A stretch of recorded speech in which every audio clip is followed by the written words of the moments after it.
Três irmãs são abandonadas como mercadoria numa praça de Diamantina, e o que acontece depois vai emocionar você até as lágrimas. Um rancheiro solitário com 3 filhos as acolhe sem saber que esse gesto mudaria para sempre o destino de todos eles.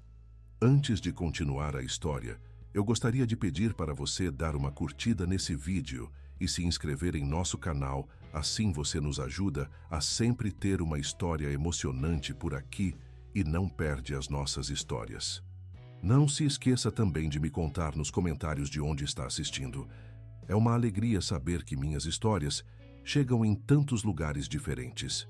O sol escaldante de março castigava as pedras históricas da Praça JK, quando Isadora Mendes apertou as mãos suadas de suas irmãs mais novas. Valentina, de 17 anos, tentava conter o choro enquanto Cecília, de apenas 15, tremia como uma folha seca ao vento. Era inacreditável que tinham sido deixadas ali como objetos descartáveis, com apenas uma mala rasgada e a roupa do corpo. "Não vamos chorar", sussurrou Isadora, engolindo a própria lágrima que insistia em escapar. "Somos mais fortes que isso." Suas palavras soaram mais corajosas do que se sentia por dentro.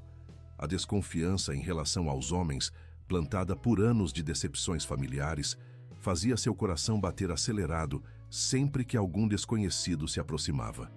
A tarde ia caindo quando um homem de cabelos grisalhos e mãos calejadas parou diante delas. Benedito Ferreira observou as 3 jovens com olhos que pareciam carregar o peso de muitas histórias não contadas. Aos 58 anos, o rancheiro conhecia bem o gosto amargo do abandono e da solidão. "Vocês têm para onde ir?" perguntou com voz rouca, genuinamente preocupado. Isadora levantou o queixo, tentando demonstrar uma força que não sentia. "Não precisamos de caridade", respondeu com firmeza, mas a barriga roncando de Cecília denunciava a verdade cruel de sua situação. Benedito sorriu pela primeira vez em meses. "Não é caridade, é uma proposta. Tenho uma propriedade nos arredores da cidade, 3 filhos adultos e uma casa grande demais para 4 homens que mal sabem fazer um café decente. Se quiserem, podem ficar até se organizarem." O rancho ficava a 20 quilômetros do centro de Diamantina, escondido entre morros que pareciam abraçar a propriedade com seus braços verdes.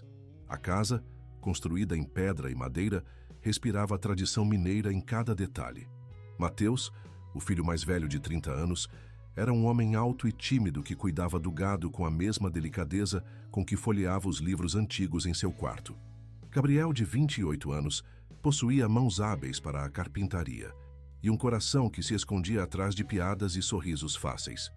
Lucas, o caçula de 25 anos, era o sonhador da família, sempre rabiscando desenhos nas margens dos jornais velhos.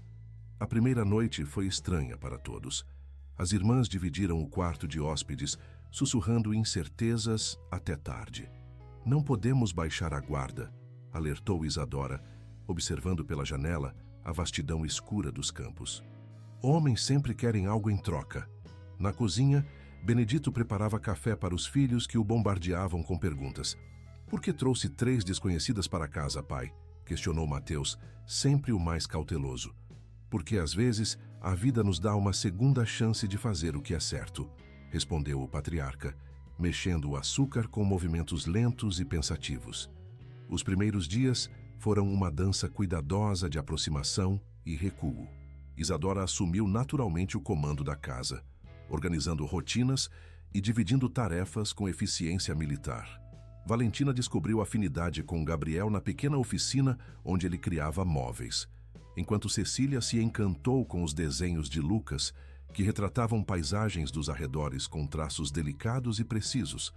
Benedito observava tudo com o olhar de quem havia aprendido a ler pessoas, como se lê o tempo no horizonte. Percebia a tensão nos ombros de Isadora sempre que algum de seus filhos se aproximava. Notava como Valentina corava quando Gabriel lhe ensinava a lixar madeira, via como Cecília sorria genuinamente pela primeira vez quando Lucas lhe mostrava um novo desenho. Uma manhã, enquanto preparava o café da forma exata, como sua falecida esposa fazia 20 anos atrás, Benedito percebeu Isadora observando seus movimentos com curiosidade. "Sua mãe lhe ensinou a cozinhar?" Ela perguntou, quebrando o silêncio matinal. Minha Clara era quem comandava esta cozinha, respondeu ele, a voz carregada de saudade. Faleceu quando Lucas tinha apenas 5 anos. Era a primeira vez que Benedito mencionava a esposa para as irmãs, e Isadora sentiu algo estranho se movendo em seu peito. Talvez fosse compaixão, talvez fosse o reconhecimento de uma dor familiar. Sinto muito, murmurou, e pela primeira vez sua voz saiu macia, sem as defesas habituais. O clima em Diamantina começava a esfriar quando Mateus descobriu que Isadora sabia ler e escrever muito bem. Você poderia me ajudar com a contabilidade da fazenda? Pediu uma tarde, constrangido por revelar suas dificuldades com números. Meu pai sempre cuidou disso, mas ele anda distraído ultimamente.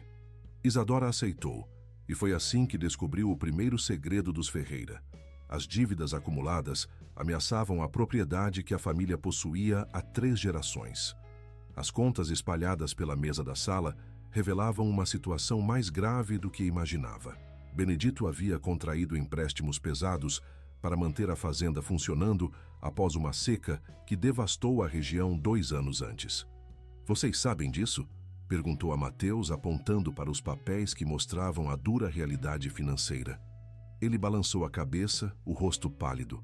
Pai sempre disse que estava tudo sob controle. Nós apenas cuidamos do gado e das plantações. Naquela noite, Isadora não conseguiu dormir. Caminhava pela varanda quando encontrou Benedito sentado na cadeira de balanço, olhando para as estrelas como se buscasse respostas no universo. Você não precisava ter mentido para seus filhos sobre a situação financeira, disse ela, sentando-se no degrau a seus pés. Benedito suspirou profundamente. Um homem tem obrigação de proteger sua família, mesmo que isso signifique carregar o peso sozinho. Isadora estudou seu perfil envelhecido, notando as rugas de preocupação que se aprofundavam sob a luz da lua. E quem protege o protetor? Perguntou suavemente, surpreendendo-se com a própria ternura na voz. Por um momento, o muro de desconfiança que Isadora havia construído ao redor do coração tremeu ligeiramente, como se pequenas rachaduras começassem a aparecer em sua estrutura antissólida. O outono trouxe as primeiras mudanças verdadeiras.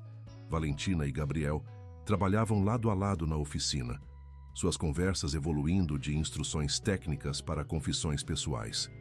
Nunca ninguém teve paciência para me ensinar alguma coisa, admitiu ela uma tarde, admirando o banco que havia ajudado a construir. Sempre fui considerada a irmã do meio, a que não se destacava em nada. Gabriel parou de lixar a madeira e a olhou com intensidade. Você se destaca sim. Tem mãos delicadas, mas firmes, e aprende mais rápido que meus irmãos aprenderam. O elogio fez Valentina corar, e pela primeira vez em anos, ela se sentiu vista e valorizada por suas próprias qualidades. Enquanto isso, Cecília florescia sob a atenção artística de Lucas. O rapaz havia descoberto na jovem um talento nato para cores e composições. Você vê as coisas de um jeito diferente, explicava ele, ensinando-a a misturar tintas improvisadas com elementos naturais. É como se enxergasse a alma das paisagens. As tardes se encheram de risos quando Cecília começou a pintar as paredes do quarto que as irmãs dividiam, criando um jardim imaginário que transformava o ambiente simples em algo mágico. Lucas observava seu trabalho com admiração crescente, percebendo que a arte se tornava ainda mais bela quando compartilhada. Isadora via as transformações de suas irmãs com sentimentos conflitantes. Parte delas se alegrava em vê-las felizes e seguras, mas outra parte sussurrava alertas constantes em sua mente. Cuidado para não se apegarem demais, advertia Valentina numa noite em que a encontrou sorrindo enquanto bordava. Não sabemos quanto tempo vamos ficar aqui. E por que não podemos ficar para sempre? Valentina ousou perguntar, parando a agulha no meio do ponto. A pergunta ecoou no silêncio do quarto como um desafio direto aos medos de Isadora. Porque nada dura para sempre, respondeu a irmã mais velha, mas sua voz soou menos convicta do que de costume. A verdade era que Isadora também estava mudando, embora lutasse contra isso diariamente. Benedito tinha o hábito de acordar antes do amanhecer para verificar o gado.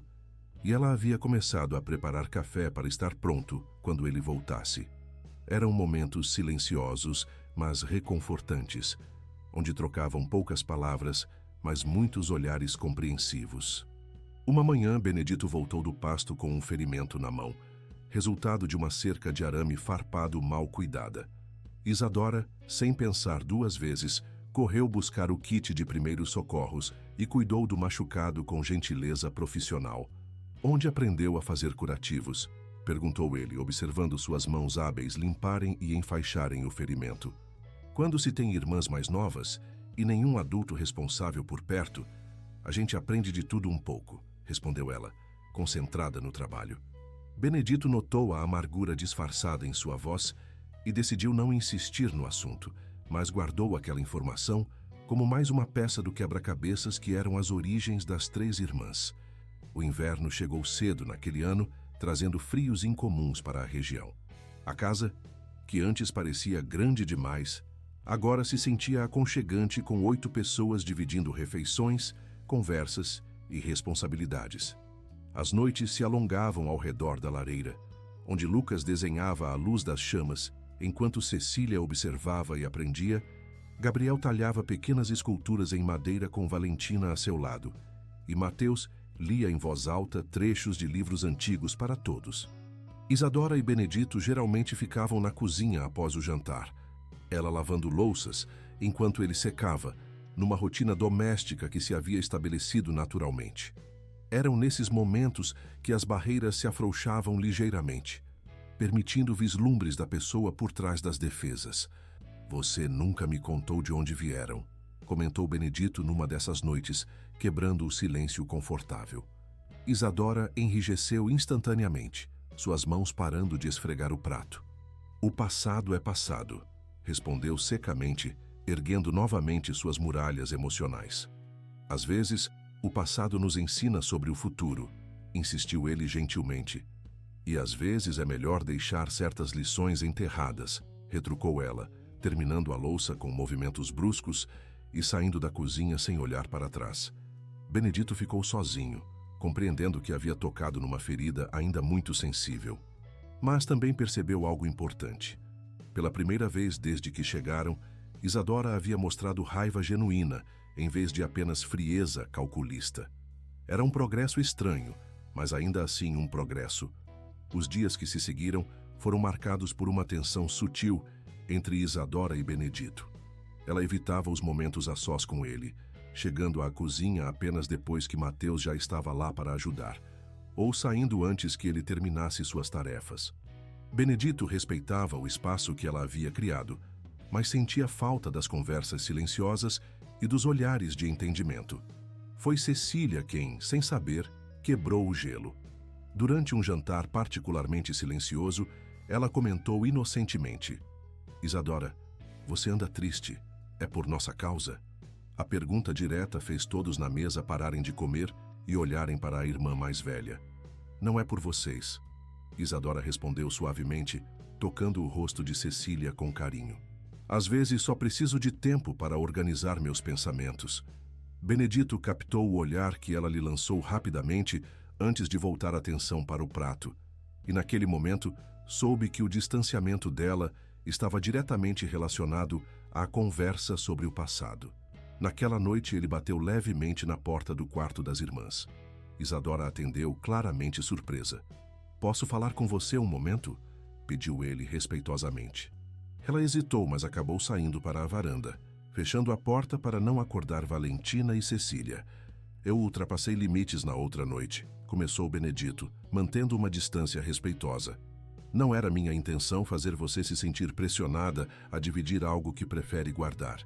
Isadora estudou seu rosto na penumbra, procurando sinais de falsidade e não encontrando nenhum.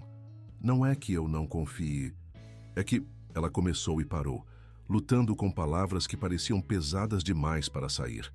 "É que confiar dói", completou ele gentilmente, "especialmente quando já nos machucaram antes." A precisão de sua observação fez os olhos de Isadora se encherem de lágrimas que ela rapidamente conteve. "Você não precisa me contar nada", continuou Benedito. "Só queria que soubesse que aqui vocês estão seguras e que não há pressa para nada." nem para confiar, nem para decidir sobre o futuro, nem para sentir qualquer coisa que não estejam prontas para sentir. Pela primeira vez desde que se conheceram, Isadora permitiu que uma lágrima escapasse. "Obrigada", sussurrou, e havia tanto alívio em sua voz que Benedito sentiu o próprio peito apertar de emoção. O incidente marcou uma mudança sutil, mas importante na dinâmica da casa. Isadora voltou a aceitar os momentos de silêncio companheiro com Benedito, mas agora havia menos tensão e mais compreensão mútua. Ela começou a participar mais das conversas familiares durante as refeições e até mesmo riu algumas vezes das piadas que Gabriel contava para entreter a todos. Dezembro chegou com chuvas inesperadas que trouxeram alívio para a vegetação ressecada. A propriedade se encheu de verde novamente e com ele veio uma renovação de esperanças. Mateus, encorajado pelos progressos que Isadora havia ajudado a fazer na organização financeira, sugeriu expandir a horta familiar para vender produtos na feira de Diamantina. "Cecília tem um talento impressionante para temperos", comentou ele durante o planejamento. "E Valentina aprendeu tanto com Gabriel que poderia fazer cestas e recipientes de madeira para embalar os produtos." A ideia empolgou a todos, inclusive Benedito, que havia anos não via seus filhos tão entusiasmados com um projeto. Isadora observava o planejamento com satisfação crescente. Pela primeira vez desde que chegaram, se sentia verdadeiramente útil, não apenas como uma hóspede temporária, mas como parte integrante de algo maior. A sensação era simultaneamente reconfortante e aterrorizante. Enquanto isso, os romances que floresciam entre os casais jovens se tornavam cada vez mais evidentes. Valentina e Gabriel já não se limitavam às tardes na oficina. Caminhavam juntos pelos campos ao entardecer, conversando sobre sonhos e planos futuros. Lucas e Cecília dividiam um mundo próprio feito de cores e formas, criando arte que decorava progressivamente toda a casa. Uma tarde, Isadora encontrou Mateus na biblioteca improvisada que Benedito mantinha num dos quartos. Ele segurava um livro de poesias, as páginas amareladas denunciando sua idade. "Sua mãe gostava de poesia?" perguntou ela, sentando-se na cadeira ao lado da mesa. "Na verdade, era eu quem lia para ela nos últimos meses antes do falecimento", corrigiu Mateus, a voz embargada. Ela havia perdido a visão por causa da doença, mas ainda adorava escutar versos bonitos. Isadora notou como ele falava da mãe com ternura, sem amargura pela perda prematura. "Você se lembra dela com carinho", observou Isadora. "Isso é raro." A afirmação fez Mateus olhá-la com curiosidade. "Raro? Como assim?" Isadora percebeu que havia revelado mais do que pretendia sobre sua própria experiência familiar, mas decidiu ser honesta. Nem todos têm a sorte de ter boas lembranças dos pais. Mateus fechou o livro lentamente, compreendendo a implicação por trás das palavras dela. "Nossa mãe sempre dizia que família não é só sangue, é escolha e cuidado diário", comentou ele. "Acho que vocês três nos escolheram tanto quanto nós escolhemos vocês." A observação tocou Isadora profundamente. Pela primeira vez, ela considerou seriamente a possibilidade de que talvez, apenas talvez, pudesse realmente pertencer àquele lugar e àquelas pessoas. A revelação do primeiro grande segredo aconteceu numa tarde chuvosa de janeiro. Isadora estava organizando papéis antigos no escritório quando encontrou no fundo de uma gaveta emperrada um envelope amarelado endereçado a Benedito Ferreira, assunto urgente e confidencial. A data era de 15 anos atrás, e o remetente era um escritório de advocacia de Belo Horizonte. Sua consciência lutou brevemente com a curiosidade, mas a responsabilidade que sentia pela situação financeira da família falou mais alto. Abriu o envelope e encontrou documentos que mudaram sua compreensão sobre quem realmente era Benedito Ferreira. As páginas revelavam que ele não era apenas um simples rancheiro. Era herdeiro de uma considerável fortuna familiar, que havia renunciado décadas atrás, após uma briga com os irmãos sobre a gestão dos negócios. Os documentos incluíam uma carta oficial oferecendo sua parte na herança, que ele aparentemente havia ignorado completamente. Mais chocante ainda era a descoberta de que Benedito Possuía formação superior em agronomia pela Universidade Federal de Viçosa, além de ter trabalhado como consultor técnico para várias fazendas antes de se isolar na propriedade após a perda da esposa. O homem simples que ela conhecera era, na verdade, alguém que havia escolhido a simplicidade. Isadora ficou parada por longos minutos, segurando os papéis com mãos trêmulas. Sentia-se traída por ter sido enganada, mas ao mesmo tempo comovia-se com as razões que o haviam levado a esconder sua verdadeira identidade. Era evidente que Benedito havia fugido não apenas da dor da perda, mas também de um mundo que lhe causara decepções profundas. Quando ele chegou do campo naquela tarde, encontrou Isadora esperando na sala com os documentos espalhados sobre a mesa. Benedito parou na porta, seu rosto passando por uma série de expressões: surpresa, resignação e, finalmente, uma estranha forma de alívio. "Quanto tempo você sabia?" perguntou ele calmamente, sentando-se na poltrona diante dela. "Acabei de descobrir", respondeu Isadora, sua voz controlada, mas carregada de emoção. "A pergunta é: por que escondeu isso de todos nós?" Benedito suspirou profundamente, passando as mãos pelos cabelos grisalhos. "Porque aquele homem, aquela vida, me trouxe apenas desilusões. Quando Clara faleceu, percebi que havia passado anos perseguindo coisas que não importavam, negligenciando o que realmente tinha valor. Mas essa herança poderia resolver todos os problemas financeiros da fazenda", argumentou Isadora, apontando para os números impressionantes mencionados nos documentos. "Por que preferir a luta se havia uma saída fácil?" "Porque fácil não significa certo", respondeu ele com convicção. "Aquele dinheiro vem de negócios que destroem pequenos produtores como eu mesmo me tornei. Aceitar seria trair tudo aquilo em que passei a acreditar depois que Clara morreu." Isadora estudou seu rosto, vendo pela primeira vez a profundidade dos princípios que guiavam suas decisões. "E seus filhos? Eles sabem que estão passando dificuldades financeiras por causa de uma escolha ideológica sua?" A pergunta foi dura, mas necessária. "Eles sabem que prefiro trabalhar honestamente a aceitar dinheiro que considero sujo", respondeu Benedito. "Mas você está certa ao questionar se tenho o direito de fazer essa escolha por eles. É algo que me tortura todas as noites." O peso da responsabilidade que ele carregava sozinho tornou-se evidente para Isadora. Ela compreendeu que Benedito não era apenas um homem orgulhoso demais para aceitar ajuda, mas alguém genuinamente atormentado por questões morais complexas. "Posso fazer uma sugestão?" ofereceu ela após um longo silêncio. "Que tal conversar com seus filhos sobre isso? Deixar que eles participem da decisão que afeta o futuro de todos?" Benedito a olhou com surpresa. "Você não vai sugerir que eu aceite a herança?" "Não", respondeu Isadora firmemente. "Vou sugerir que você confie na integridade moral que ensinou aos seus filhos. Se eles são homens bons como parecem ser, talvez cheguem à mesma conclusão que você.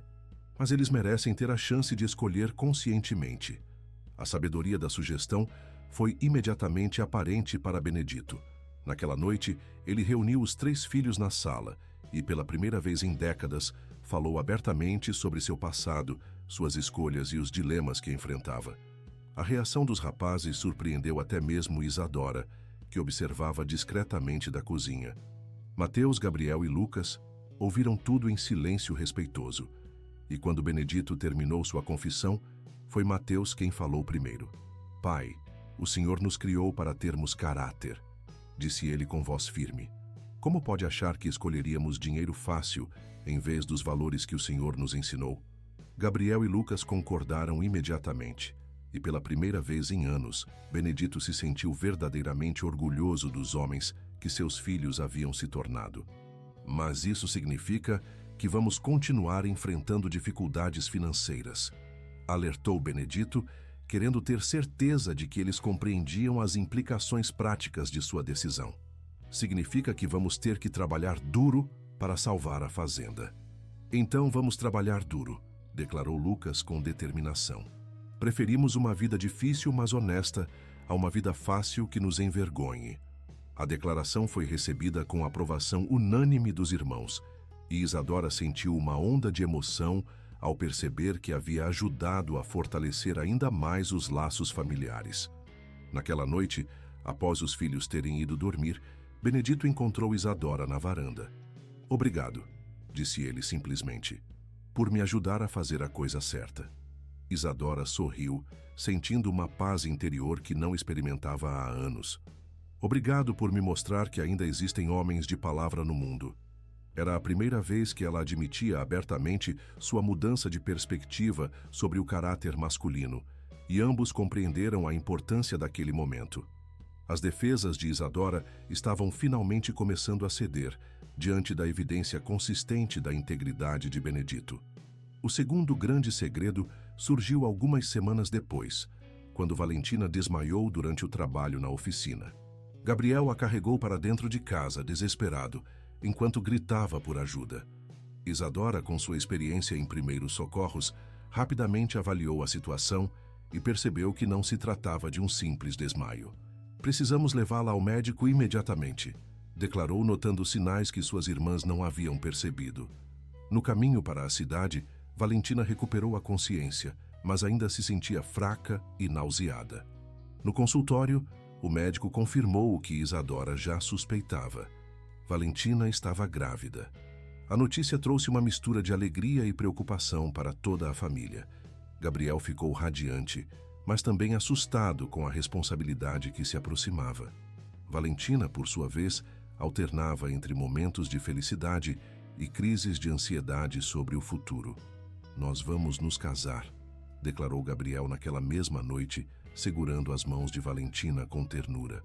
"Quero que nosso filho nasça numa família unida." Valentina concordou, mas Isadora percebia que sua irmã estava lutando com medos profundos sobre maternidade e casamento. Foi durante uma conversa particular entre as irmãs que a verdade veio à tona. "Eu tenho medo de não saber ser mãe", confessou Valentina, lágrimas escorrendo pelo rosto. "Nossa própria mãe nos abandonou. E se eu fizer a mesma coisa?" "Você não vai fazer", afirmou Isadora com convicção absoluta. "Porque você já provou que sabe cuidar e proteger quando cuidou de Cecília todos esses anos. E porque você tem algo que nossa mãe nunca teve, pessoas que a amam e vão apoiá-la." A gravidez de Valentina trouxe uma nova dinâmica para a casa. Gabriel tornou-se ainda mais protetor e carinhoso. Cecília se empolgou com a perspectiva de ser tia, e os homens da família começaram a fazer planos para adaptar a casa para receber um bebê. Benedito, em particular, mostrou-se profundamente tocado pela notícia. "Faz 20 anos que não há o som de criança nesta casa", comentou com Isadora enquanto observavam Gabriel construir um berço. "Será bom ter vida nova crescendo entre essas paredes." Isadora notou a melancolia na voz dele e compreendeu que a gravidez de Valentina havia despertado lembranças dolorosas de quando seus próprios filhos eram pequenos e Clara ainda estava viva. "Você vai ser um avô maravilhoso", disse ela suavemente, tocando brevemente seu braço num gesto de conforto. O toque simples enviou uma corrente elétrica através de ambos, e pela primeira vez, Isadora não retirou a mão imediatamente. Benedito olhou para ela com uma intensidade que fez seu coração acelerar perigosamente. "Isadora", começou ele, mas ela balançou a cabeça levemente. "Não", sussurrou ela. "Ainda não." Mas havia menos medo em sua negativa desta vez e mais um pedido por paciência. Benedito compreendeu e respeitou seu pedido, mas ambos sabiam que algo fundamental havia mudado entre eles. A tragédia chegou no 5º mês de gravidez de Valentina. Ela começou a sangrar durante a noite e, apesar de todos os esforços médicos, perdeu o bebê. A perda devastou não apenas o casal, mas toda a família que já havia se apegado à ideia da nova vida. Gabriel entrou em profunda depressão, culpando-se erraticamente pela perda. Valentina, física e emocionalmente exausta, retraiu-se para dentro de si mesma, mal falando com alguém por semanas. A casa, que havia se enchido de esperança e planos futuros, mergulhou numa tristeza pesada e sufocante. Foi Isadora quem se tornou o pilar emocional da família durante aqueles dias difíceis. Ela cuidou de Valentina com paciência infinita, forçou Gabriel a se alimentar quando ele se recusava a comer e ajudou Cecília a processar sua própria dor pela perda do sobrinho que nunca conheceu. Benedito observava Isadora liderar a família através da crise com admiração crescente. Ela havia mostrado uma força e uma compaixão que iam muito além de qualquer obrigação cisternal. Era evidente que ela havia escolhido conscientemente fazer daquela família sua prioridade. Você não precisa carregar o peso de todos nós, disse ele uma noite, quando a encontrou chorando silenciosamente na cozinha após um dia particularmente difícil. Preciso sim, respondeu ela através das lágrimas, porque vocês são minha família agora, e família cuida uns dos outros. Era a primeira vez que Isadora verbalizava seu sentimento de pertencimento àquela casa e àquelas pessoas. Benedito sentiu o coração apertar de emoção ao perceber que ela havia finalmente aceito não apenas a segurança que eles ofereciam, mas também a responsabilidade que vinha com o amor familiar. A recuperação foi lenta e gradual. Gabriel voltou ao trabalho na oficina, mas agora criava peças com uma melancolia artística que tornava suas obras ainda mais bonitas. Valentina começou a falar novamente, primeiro com Cecília, depois com Isadora e finalmente com Gabriel, reconstruindo lentamente a intimidade que haviam perdido. O momento de virada veio quando Valentina surpreendeu Gabriel com um presente, uma pequena escultura em madeira que ela havia feito em segredo, representando uma família de 6 pessoas, as 3 irmãs, Benedito e seus 2 filhos restantes, mais uma figura pequenina ao centro representando a criança que haviam perdido, mas que permaneceria sempre em seus corações. Gabriel chorou ao receber o presente, e naquele momento, ambos compreenderam que sua dor havia se transformado em algo que os unia mais profundamente, em vez de separá-los. Decidiram se casar no mês seguinte, não mais pela urgência de uma gravidez, mas pela certeza de que queriam enfrentar juntos qualquer coisa que a vida trouxesse. O casamento foi simples, mas profundamente emocionante. Realizado na pequena capela de Diamantina, contou com a presença de alguns vizinhos que haviam se tornado amigos da família. Cecília criou as decorações florais, Lucas desenhou os convites, Mateus cuidou dos aspectos práticos e Isadora organizou tudo com sua eficiência característica. Benedito caminhou com Valentina até o altar, assumindo orgulhosamente o papel de pai que ela nunca havia tido. O momento foi particularmente tocante para Isadora, que viu no gesto dele uma confirmação de que sua família havia verdadeiramente se expandido para incluí-las definitivamente. Durante a festa simples que se seguiu na fazenda, Isadora dançou pela primeira vez em anos, quando Benedito lhe estendeu a mão para uma valsa lenta. Eles se moviam com naturalidade surpreendente, como se houvessem dançado juntos a vida inteira. "Obrigado por devolver minha filha para mim", murmurou Benedito durante a dança, referindo-se ao papel de Isadora na recuperação emocional de Valentina. "Obrigada por me mostrar que ainda posso confiar", respondeu ela, permitindo-se finalmente reconhecer o que sentia por ele. Não havia mais negação possível. Isadora estava apaixonada por Benedito Ferreira e, pela primeira vez em sua vida adulta, não se sentia aterrorizada por essa vulnerabilidade. A terceira grande revelação chegou no final do verão, quando um homem elegante apareceu na propriedade procurando por Benedito. Apresentou-se como Dr. Maurício Santos, advogado particular, e trazia notícias que mudaram mais uma vez o rumo de suas vidas. Seu irmão mais velho faleceu há 3 meses, informou o advogado, depois que toda a família se reuniu na sala. E deixou instruções específicas em seu testamento sobre a divisão da herança familiar. Benedito ouviu em silêncio, sem demonstrar emoção aparente pela perda do irmão com quem rompera décadas atrás. "A parte que lhe cabia por direito permanece disponível", continuou o Dr. Maurício. "Mas há uma condição inusual. Seu irmão especificou que você só pode herdar se provar que constituiu uma família própria e estável." O advogado olhou ao redor da mesa, notando os casais e a atmosfera familiar da casa. "Ele conhecia nossa situação?" perguntou Mateus, confuso. "Aparentemente sim", respondeu o advogado. "Há evidências de que ele acompanhou sua vida à distância todos esses anos. As instruções são muito específicas. A herança só será liberada se você estiver casado e tiver filhos ou enteados sob sua responsabilidade." Benedito permaneceu em silêncio por longos minutos, processando a informação. "E se eu não atender às condições?" perguntou finalmente. Então a herança será doada para instituições de caridade, respondeu o Dr. Maurício. Mas pelo que vejo aqui, as condições já são atendidas pela família que você formou. Após o advogado partir, a família ficou em estado de choque. A herança era substancial o suficiente para não apenas salvar a fazenda, mas também garantir segurança financeira para várias gerações. Mas a condição criava uma situação complexa e delicada.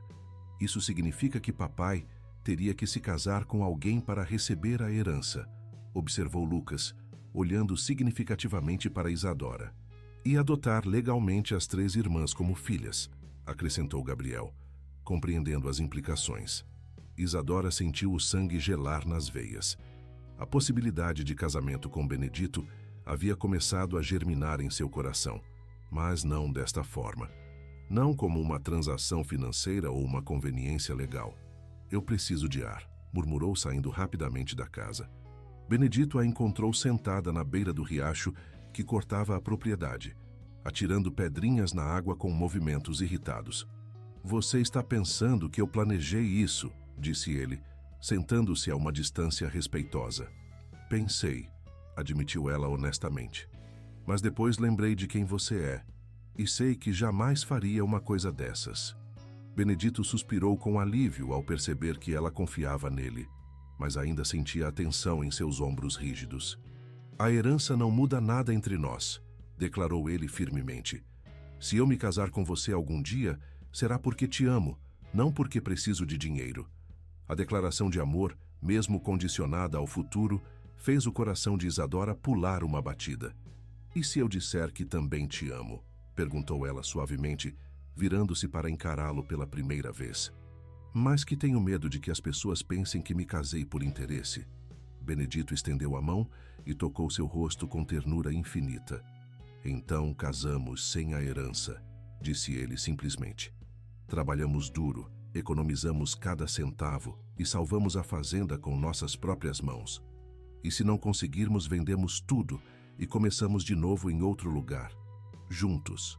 A sinceridade absoluta em sua voz convenceu Isadora de que ele falava sério. Você abriria mão de tanto dinheiro por mim? Perguntou ela ainda incrédula. Eu abriria mão de qualquer coisa por você, respondeu ele sem hesitação. Porque você vale mais que qualquer herança. Naquele momento, todas as defesas que Isadora havia construído ao longo dos anos ruíram completamente. Ela se inclinou e beijou Benedito pela primeira vez. Um beijo suave e cheio de promessas futuras. Quando se separaram, ambos estavam chorando. Eu te amo, sussurrou ela contra seus lábios. E tenho muito medo disso. Benedito sorriu através das lágrimas. Eu também tenho medo, confessou. Mas tenho mais medo de perdê-la do que de arriscar amar novamente. Eles ficaram ali, até o pôr do sol, conversando sobre medos, esperanças e planos. Decidiram se casar por amor, não por dinheiro, e encontrar uma forma ética de lidar com a questão da herança que não comprometesse a pureza de seus sentimentos. A solução veio de uma fonte inesperada, Cecília. Durante o jantar, ela fez uma sugestão que surpreendeu a todos pela maturidade e sabedoria. Por que não usamos parte da herança para ajudar outras famílias que passam pelas mesmas dificuldades que passamos? Como assim? Perguntou Mateus intrigado. Podemos criar uma fundação, explicou Cecília com entusiasmo crescente, para ajudar órfãos e famílias destruídas a se reconstruírem.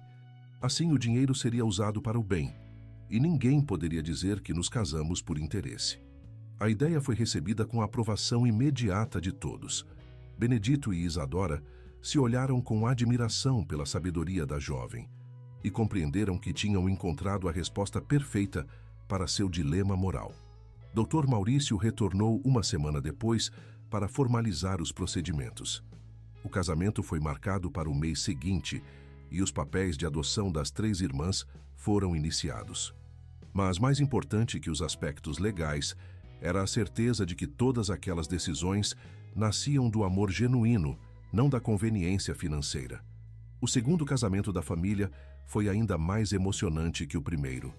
Isadora usou o vestido que havia pertencido à mãe de Benedito, cuidadosamente preservado e alterado por Valentina. Lucas criou um retrato da família completa como presente de casamento, e Cecília decorou toda a igreja com flores que ela mesma cultivara. Mateus assumiu o papel de padrinho do pai, uma reversão simbólica de papéis que emocionou a todos. Durante a cerimônia, quando Benedito e Isadora trocaram votos que haviam escrito pessoalmente, não houve olho seco na igreja. Você me ensinou que o amor não é rendição, é escolha, declarou Isadora durante seus votos. E eu escolho você todos os dias, não importa o que a vida traga. Benedito respondeu com voz embargada. Você me devolveu a fé no futuro e me mostrou que é possível recomeçar sem esquecer o passado. A festa foi uma celebração de toda a comunidade de Diamantina, que havia acompanhado de perto a transformação daquela família durante os 18 meses desde que as 3 irmãs chegaram à cidade. Havia algo profundamente tocante na história de pessoas que se encontraram quando mais precisavam umas das outras. Durante a valsa dos noivos, Benedito sussurrou no ouvido de Isadora: "Não consigo acreditar que você é minha esposa." Ela sorriu, sentindo-se completamente em casa nos braços dele. "Não consigo acreditar que demorei tanto para confiar no que meu coração já sabia." A lua de mel foi simples, 5 dias numa pousada em Ouro Preto, mas marcou o início oficial de uma nova fase de suas vidas. Quando voltaram, encontraram a fazenda em festa. Cecília havia anunciado seu noivado com Lucas durante a ausência do casal. "Não podíamos deixar vocês serem os únicos românticos da família", brincou Lucas, abraçando a noiva com orgulho. Além disso, Cecília disse que queria se casar na mesma igreja onde vocês se casaram, para que todas as irmãs tivessem a mesma bênção. O terceiro casamento foi marcado para o outono seguinte, completando a transformação da família. Mateus, embora feliz pelos irmãos e cunhadas, às vezes se sentia um pouco solitário como o único solteiro da casa. "Sua hora também vai chegar", consolou Isadora numa conversa particular. "Você é um homem bom, Mateus. A mulher certa vai aparecer quando for o momento certo." Ela falava com a autoridade de quem havia aprendido que o amor não pode ser forçado, apenas recebido quando se está pronto. A fundação, criada com parte da herança, começou a funcionar no inverno, ajudando famílias em situações similares a que as irmãs haviam enfrentado. Isadora assumiu a coordenação do projeto, descobrindo uma vocação para o trabalho social que jamais imaginara possuir. O primeiro caso atendido pela fundação foi de 2 irmãs órfãs encontradas nas ruas de uma cidade vizinha. Quando chegaram à fazenda, Isadora viu seu próprio passado refletido nos olhos desconfiados delas e compreendeu que sua história havia se transformado em propósito. A casa, que 2 anos antes abrigava apenas 4 homens solitários, agora fervilhava com a vida de 3 casais, as 2 meninas acolhidas temporariamente e os planos para expandir ainda mais a família através de adoções futuras. Benedito observava sua esposa ensinar as meninas novas a cozinhar, da mesma forma como havia ensinado Cecília anos antes, e sentia uma gratidão profunda por todas as voltas que a vida havia dado para trazê-los até aquele momento. "Em que está pensando?", perguntou Isadora, notando seu olhar contemplativo. "Em como o abandono de vocês 3 na praça foi na verdade um presente do destino", respondeu ele, abraçando-a por trás. "Porque trouxe você para a minha vida. E eu estava pensando", continuou Isadora, relaxando em seus braços, "em como às vezes precisamos nos perder completamente para nos encontrarmos de verdade." Ela fazia referência não apenas à própria jornada, mas à de toda a família que haviam construído juntos. O casamento de Cecília e Lucas foi o mais artístico dos 3, com decorações criadas inteiramente pelo casal. Cecília pintou um mural na parede da igreja, representando a história de toda a família, desde o abandono na praça até o momento presente. Lucas esculpiu os anéis de casamento em madeira retirada da árvore centenária que ficava no centro da propriedade. Valentina e Gabriel, agora tentando engravidar novamente, choraram durante a cerimônia, lembrando-se de seu próprio casamento e de como a família havia crescido desde então. Mateus serviu novamente como padrinho, e Isadora e Benedito dividiram o papel de pais da noiva. Durante o discurso do casamento, Cecília disse algo que ficou gravado na memória de todos. Família não é onde você nasce, é onde você escolhe crescer. E eu escolhi crescer aqui com vocês todos os dias da minha vida. A frase resumia perfeitamente a jornada de todos eles. Cada pessoa naquela casa havia feito escolhas conscientes de amor, perdão, confiança e compromisso que resultaram numa família mais forte que muitas formadas por laços de sangue. 2 anos depois dos casamentos, a casa recebeu sua mais nova adição, Maria Clara, filha de Valentina e Gabriel, nascida saudável e cercada de amor. A menina, que recebeu o nome em homenagem à primeira esposa de Benedito, trouxe uma alegria renovada para toda a família. Isadora segurava a sobrinha recém-nascida quando Benedito se aproximou com um sorriso misterioso. "Tenho uma surpresa para você", disse ele, estendendo um envelope. Dentro, havia documentos de adoção de mais 3 crianças órfãs que a Fundação havia identificado. "Uma família de verdade nunca para de crescer", explicou ele, beijando a testa da esposa. "E nossa casa ainda tem muito amor para oferecer." Isadora sorriu através das lágrimas, compreendendo que sua jornada de cura e crescimento estava apenas começando. Mateus finalmente encontrou o amor numa das voluntárias da Fundação, uma professora aposentada chamada Helena, que dividia sua paixão por livros e trabalho social. O 4º casamento da família foi celebrado numa cerimônia ao ar livre na propriedade, sob a árvore centenária que havia se tornado o símbolo de suas raízes profundas. A fazenda, uma vez ameaçada por dívidas e abandono, tornou-se um modelo de sustentabilidade e inclusão social. A horta comunitária alimentava não apenas a família, mas também as crianças atendidas pela Fundação. As oficinas de carpintaria e artesanato de Gabriel e Lucas se transformaram em cursos profissionalizantes para jovens carentes. Numa tarde dourada de outono, 5 anos após o primeiro encontro na Praça de Diamantina, Isadora caminhava pelos campos com Benedito, observando as crianças brincarem. Algumas suas filhas adotivas, outras em cuidado temporário, todas amadas igualmente.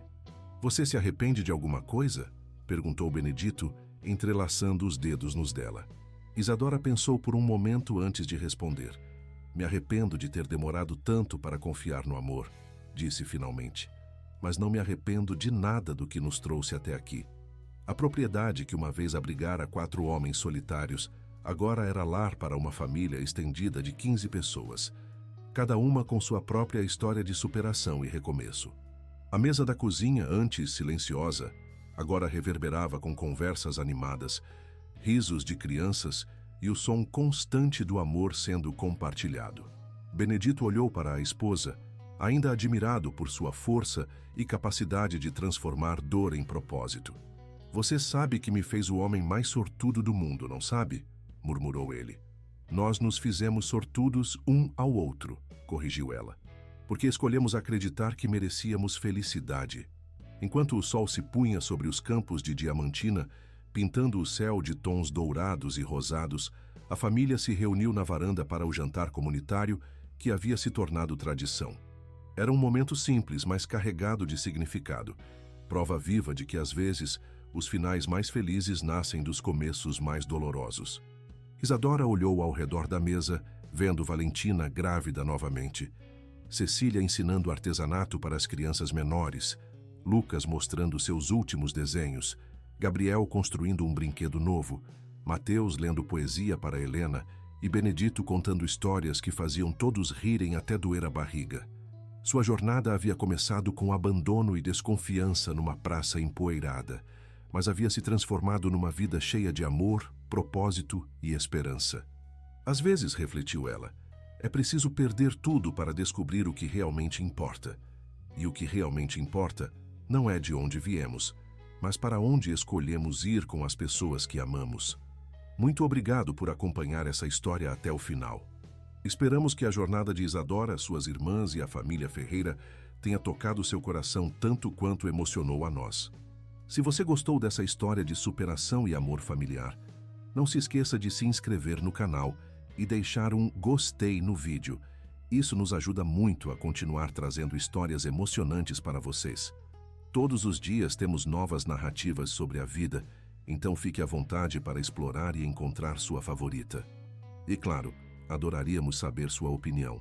O que achou dessa história? Ela te fez lembrar de alguém especial? Conte pra gente nos comentários. Nos vemos amanhã com mais uma história incrível.